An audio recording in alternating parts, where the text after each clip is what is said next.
کربلا کو سمجھنا چاہتے ہیں تو آپ حضرت عثمان کی شہادت کو سمجھیں۔ باغی گروہ کو الفئہ الباغیہ کو بچانے کے لیے اپنے اماموں سے باغی ہیں حقیقت میں۔ بسم اللہ والصلاة والسلام علی رسول اللہ وآلہ وعلی السلام علیکم ورحمۃ اللہ وبرکاتہ۔ امید کرتا ہوں آپ لوگ خیریت سے ہوں گے، پروردگار آپ سب کو اپنے حفظ و امان میں رکھیں۔ دوستو، حضرت عثمان رضی اللہ تعالیٰ عنہ کی شہادت کے حوالے سے ہم نے ایک سلسلہ شروع کیا ہے جس میں ہم اس موضوع کو سمجھنا چاہتے ہیں کہ آخر امام علی علیہ السلام سے جو یہ مطالبہ کیا گیا کہ آپ حضرت عثمان کے قاتلین سے قصاص لیں، اور امام علی علیہ السلام نے ان کو جو جواب دیا، اس موقف کو ہم نے اہل سنت والجماعت کی کتابوں سے، جو صحیح ترین کتابیں ہیں، ان سے سمجھنے کی کوشش کی ہے۔ کیونکہ جب ہم واقعہ کربلا کی بات کرتے ہیں، امام حسین علیہ السلام کی شہادت کی بات کرتے ہیں، تو کہا جاتا ہے کہ آپ کربلا سے سٹارٹ نہ لیں، آپ کربلا کو سمجھنا چاہتے ہیں تو آپ حضرت عثمان کی شہادت کو سمجھیں۔ اس لیے ہم نے غور و فکر کیا کہ اہل سنت والجماعت کی کتابوں میں حضرت عثمان کی شہادت کے بارے میں کیا لکھا ہے، اور کیا وجہ ہوئی کہ امام علی علیہ السلام سے لوگوں نے قصاص کا مطالبہ کیا کہ حضرت عثمان کے قاتلین سے آپ قصاص لیں، اور امام علی کا موقف کیا تھا۔ یہ ہم نے آپ کے سامنے 3 ویڈیوز کے اندر ہم نے اسے بیان کیا، اور آج اسی سلسلے کی چوتھی ویڈیو ہم آپ کے سامنے پیش کر رہے ہیں، اور اس میں ہم اس موضوع پر گفتگو کریں گے۔ چونکہ ہم پچھلی ویڈیو کو میں آپ کے سامنے دہرانا نہیں چاہتا، جس نے وہ ویڈیوز دیکھنی ہو تو وہ میرے اس چینل پر آپ دیکھ سکتے ہیں، یہ تینوں ویڈیوز موجود ہیں، اور یہ چوتھی جو ویڈیو ہم اس کو اپنے نئے چینل کے اوپر نشر کر رہے ہیں، اور آج ہم جتنی بھی ویڈیوز ہیں وہ اسی چینل پر ہم اس کو نشر کرتے جائیں گے۔ حضرت عثمان رضی اللہ عنہ کی شہادت ہوئی، امام علی علیہ السلام کے سامنے کچھ لوگوں نے مطالبہ پیش کیا کہ آپ ان کے قاتلین سے قصاص لیجئے۔ امام علی کا موقف ہم نے آپ کے سامنے بتا دیا کہ کیوں امام نے قصاص نہیں لیا اور اس کی وجہ کیا تھی۔ جو لوگ بھی امام علی علیہ السلام کے سامنے مسلح ہو کر آئے اور انہوں نے امام کی اطاعت نہیں کی، اہل سنت والجماعت نے ان کے بارے میں کیا کہا ہے، اس بات کو سمجھنا بہت ضروری ہے۔ آج لوگوں کے سامنے آپ اگر حدیث پیش کریں گے تو شاید وہ اس میں کہیں کہ نہیں، ہم اپنی رائے نہیں استعمال کریں گے، ہمیں حدیث کا مطلب سمجھ میں نہیں آتا، ہم تو اپنے فرقے کے اماموں کی طرف رجوع کریں گے کہ ہمارے جو فرقوں کے علماء ہیں، جو اکابر ہیں، وہ کیا بات کر رہے ہیں، یہی جواب دیا جاتا ہے۔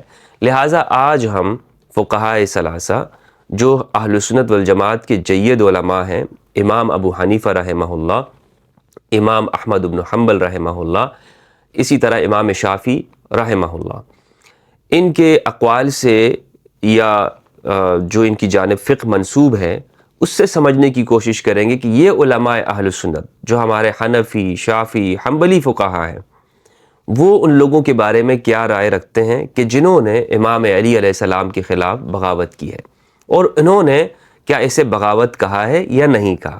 آج لوگ بہانے پیش کرتے ہیں نا، جو فرقہ پرست لوگ ہیں، کیا کہتے ہیں، جناب نہیں، آپ انہیں باغی کیسے کہہ رہے ہیں، علماء نے تو ان کو باغی نہیں کہا ہے، ہمارے اہل سنت علماء کا تو موقف یہ ہے کہ زبانیں بند رکھو، سکوت اختیار کرو۔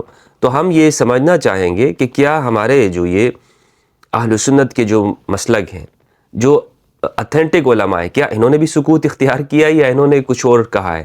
اگر وہ کچھ اور کہا ہے تو اسے بیان کیوں نہیں کیا جاتا؟ یہ غیرت دلانے والی جگہ ہے کہ یہ لوگ جو اپنے ناموں کے ساتھ حنفی، شافعی، حنبلی لکھتے ہیں، سلفی لکھتے ہیں، اور کیا سے کیا لکھتے ہیں، اپنے جانب ان فرقوں کی جانب اپنے آپ کو منسوب کرتے ہیں، تو یہ ان سے پوچھنے کا مقام ہے کہ اگر آپ اپنے ناموں کو بابرکت بنانے کے لیے اپنے آپ کو ان کی جانب منسوب کرتے ہیں تو ان کے جو اقوال ہیں اس پر آپ عمل کیوں نہیں کرتے، ان اقوال کو آپ کیوں پیش نہیں کرتے؟ یعنی یہ آپ نے صرف اپنے آپ کو منسوب کر دیا ہے، اپنی دکانیں کھولنے کے لیے ان کے نام پر آپ نے صرف ایک دکانیں بنا لی ہیں، لیکن ان کی بات کو آپ ماننے کو تیار نہیں ہیں۔ ان کے اقوال کیا ہیں اور انہوں نے ان لوگوں کے بارے میں آخر کیا گفتگو کی ہے، ہمیں ذرا بتائیے تو صحیح۔ لیکن یہ لوگ آپ کے سامنے کبھی بھی اپنے ائمہ کے اقوال پیش نہیں کریں گے، ان کو اپنے اماموں سے باغی ہونا پڑے گا۔ یہ اپنے باغی گروہ کو، الفئہ الباغیہ کو بچانے کے لیے اپنے اماموں سے باغی ہیں حقیقت میں۔ یہ اپنے ائمہ کی بات بھی ماننے کو تیار نہیں ہیں، ان کے دلوں پر اس طرح سے پردہ پڑ گیا ہے۔ اور دوستو، امام علی علیہ السلام وہ مظلوم ہستی ہیں، اتنی مظلوم ہستی ہیں کہ رسول اللہ صلی اللہ علیہ وآلہ وسلم نے جس گروہ کو فئہ باغیہ کہا ہے جو کہ امام علی علیہ السلام کے مد مقابل آیا، یہ لوگ امام علی علیہ السلام کے مد مقابل کو تو باغی کہنے کو تیار نہیں، بلکہ ڈھکے چھپے لفظوں کے اندر یہ کہتے ہیں کہ وہ جو باغی لوگ تھے نا وہ تو امام علی کی جماعت کا حصہ تھے۔ ہاں، باہر سے لوگوں نے تو عمار کو قتل نہیں کیا ہے، بلکہ خود علی کے گروہ میں سے ایسے لوگ تھے کہ جو باغی جماعت تھے، اور ان کے بارے میں کہا گیا، یہ جو حدیث میں الفئہ الباغی آیا ہے یہ ان باغیوں کے بارے میں نہیں ہے کہ جنہوں نے حضرت عمار کو شہید کیا اور وہ جو مد مقابل تھے، نہیں، بلکہ یہ باغی گروہ تو خود علی کی جماعت کے اندر تھا، یعنی شیعان علی کے اندر ہی یہ باغی گروہ موجود تھا۔ کتنی بڑی خیانت یہ لوگ کرتے ہیں کہ یہ رسول اللہ صلی اللہ علیہ وآلہ وسلم کے الفاظ کلمات طیبہ کے اندر تحریف کے مرتکب ہو رہے ہیں۔ تو بہرحال دوستو، میں علماء اہل سنت کے اقوال آپ کے سامنے پیش کرتا ہوں کہ ہمارے اہل سنت علماء نے اس باغی گروہ کے خلاف کیا کہا ہے، کہ جنہوں نے امام علی کے خلاف خروج کیا، مسلح جدوجہد کی، ان کے خلاف، ان کے بارے میں ہمارے اہل سنت علماء کیا کہتے ہیں۔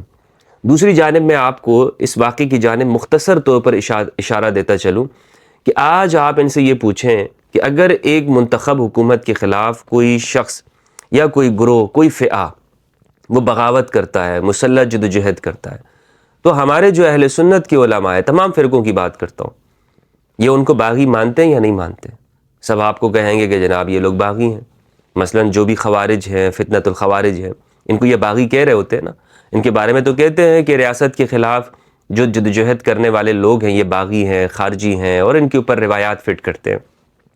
لیکن انہی سے اگر ہم سوال کرتے ہیں کہ آپ ہمیں یہ بتائیں کہ وہ لوگ جنہوں نے امام علی علیہ السلام کے خلاف بغاوت کی اور امام علی منتخب ہیں، انہیں بھی یہ خلیفہ راشد مانتے ہیں؟ ہمارے فرقوں کے علماء امام علی علیہ السلام کو چوتھے خلیفہ مانتے ہیں، اور امام علی وہ ہیں کہ جن کی بیعت کے اوپر انصار و مہاجرین صحابہ کرام رضوان اللہ علیہم نے اتفاق کیا ہے، تو ان کے خلاف بغاوت کرنے والوں کو یہ باغی کیوں نہیں کہتے؟ کیوں وہاں پر یہ سکوت کی بات کرتے ہیں؟ کیوں یہ دوہرا معیار قائم کرتے ہیں؟ یا تو یہاں پر بھی یہ کہیں کہ یہ باغی نہیں ہیں، مجاہدین ہیں، اور یا وہاں پر کہیں کہ جناب نہیں وہ بھی باغی ہیں۔ تو یہ میں آپ کو ایک مختصر میں نے اشارہ کر دیا کہ ان سے آپ پوچھئے گا، یہ سوال آپ ان کے سامنے رکھیں، اور پھر اس کے بعد آپ ان سے پوچھیں کہ آپ کا فئہ باغیہ کے بارے میں کیا موقف ہے۔ یا آپ سے یہی کہیں گے کہ نہیں، وہ جو فئہ باغیہ ہے نا جو حدیث کے اندر آیا، وہ تو شامی گروہ نہیں ہے، بلکہ وہ ہے کہ جو خود علی کی جماعت کے اندر ہے۔ الیاذ باللہ، استغفر اللہ العظیم۔ سب سے پہلے میں آپ کے سامنے حوالہ پیش کرنا چاہتا ہوں امام المتکلمین سعد الدین تفتزانی رحمہ اللہ کا۔ انہوں نے شرح المقاصد جلد 2 صفحہ 306 پر یہ بات لکھی ہے کہ علماء کا موقف یہ ہے کہ اسلام میں سب سے پہلے بغاوت کرنے والے معاویہ بن ابی سفیان تھے۔ یہ میرے الفاظ نہیں ہیں، یہ ہمارے جلیل القدر عالم دین ہیں، ان کے الفاظ ہیں۔ لگائیے ان کے اوپر فتویٰ، ان کے بارے میں بھی کہیے کہ نہیں یہ تو رافضی ہیں، یہ تو فلاں ہیں، یہ شیعہ ہیں، وغیرہ وغیرہ۔ تو یہ ان کی کتاب خود ہمارے مدارس کے اندر جو موقوف علیہ درجہ ہے، جو لاسٹ ایئر سے پہلے آتا ہے، اس میں درجہ سابعہ کے اندر ان کی کتاب پڑھائی جاتی ہے، اور اس کتاب کی اس کے اندر جو عقائد ہیں وہ کہے جاتے ہیں کہ ہمارے اہل سنت کی عقائد، تبھی تو مدارس کے اندر پڑھائی جاتی ہے، ورنہ تو اسے نہیں پڑھایا جاتا۔ تو یہ انہوں نے واضح لفظوں کے اندر لکھا ہے کہ بغاوت کرنے والے کون ہیں۔ یہ لفظ ان کے ہیں، اسی لیے میں اس کو استعمال کر رہا ہوں، اور میں نے کبھی بھی بغیر حوالے کی گفتگو نہیں کی، اپنے علماء اہل سنت کی کتابوں سے میں باہر نہیں گیا ہوں۔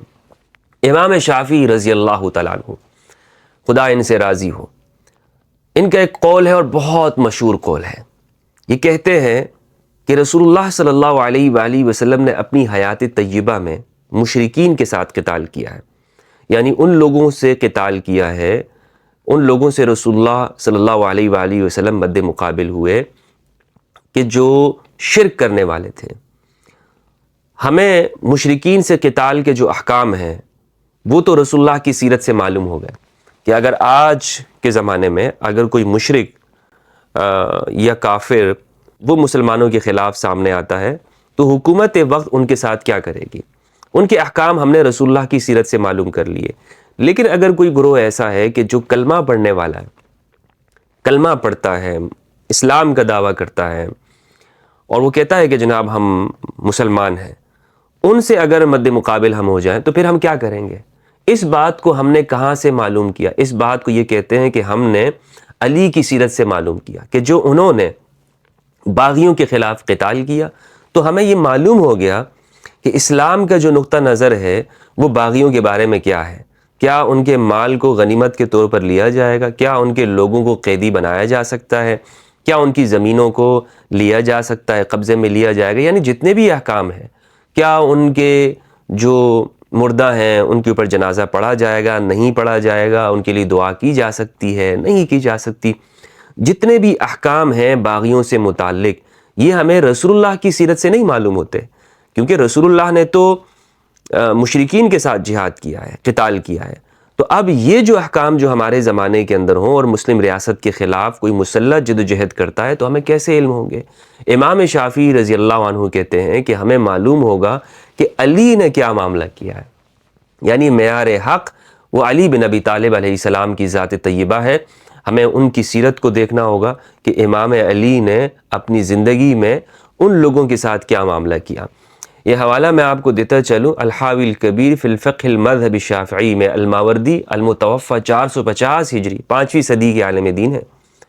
یہ جلیل القدر عالم ہیں فقہ شافعی کے اندر۔ وہ کہتے ہیں وقد حکی عن الشافعی انہ قال اخذ المسلمون السیرۃ فی قتال المشرکین من رسول اللہ صلی اللہ علیہ وآلہ وسلم، کہ مسلمانوں نے، مسلم جماعت نے مشرکین سے قتال کا جو معاملہ ہے کہ ہم نے کیسے قتال کرنا ہے ان کے ساتھ اور ان کے کیا احکام ہیں، یہ رسول اللہ کی سیرت طیبہ سے معلوم کیا ہے۔ وَأَخَذُوا السِّيرَةَ فِي قِتَالِ الْمُرْتَدِّينَ مِنْ أَبِي بَكْرٍ رضی اللہ عنہ، اور مرتدین سے قتال کیسے کرنا ہے یہ ہم نے حضرت ابو بکر رضی اللہ عنہ سے معلوم کیا ہے، کہ اگر مسلمانوں کے خلاف مسلم دور حکومت میں کچھ جماعت، کچھ لوگ وہ ارتداد کر جاتے ہیں تو اب ان کے ساتھ کیا معاملہ کریں گے۔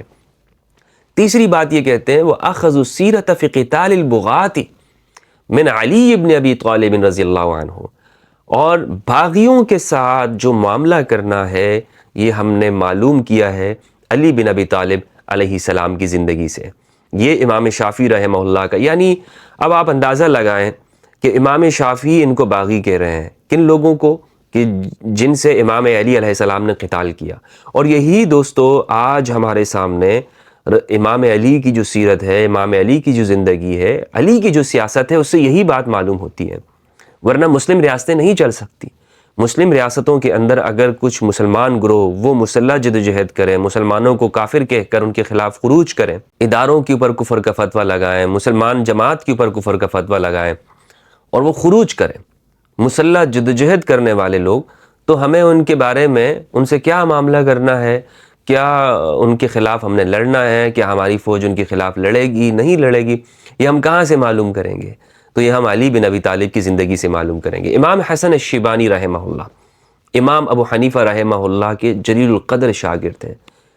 ان کا قول الجواہر المضیہ میں عبد القادر القرشی الحنفی المتوفی 775 ہجری، اور اسی طرح البدور المضیہ میں فی تراجم الحنفیہ، اس میں محمد حفظ الرحمن ابن محب الرحمن الکملائی وہ یہ قول نقل کرتے ہیں، وہ کہتے ہیں وقال الحاکم کان فقیہ اصحاب ابی حنیفہ، یہ ابو حنیفہ کے جو اصحاب ہیں یہ حنفیوں کے ایک بڑے فقیہ ہیں۔ قال سمعت عمی، میں نے اپنے چچا سے سنا، وہ کہتے ہیں میں نے ابو سلیمان الجوزجانی کو سنا، وہ کہتے ہیں میں نے محمد ابن الحسن کو سنا، وہ کہتے ہیں لو لم یقاتل معاویۃ علیٰ ظالما له متعدیا باغیا کنا لا نہتدی لقتال اہل البغی۔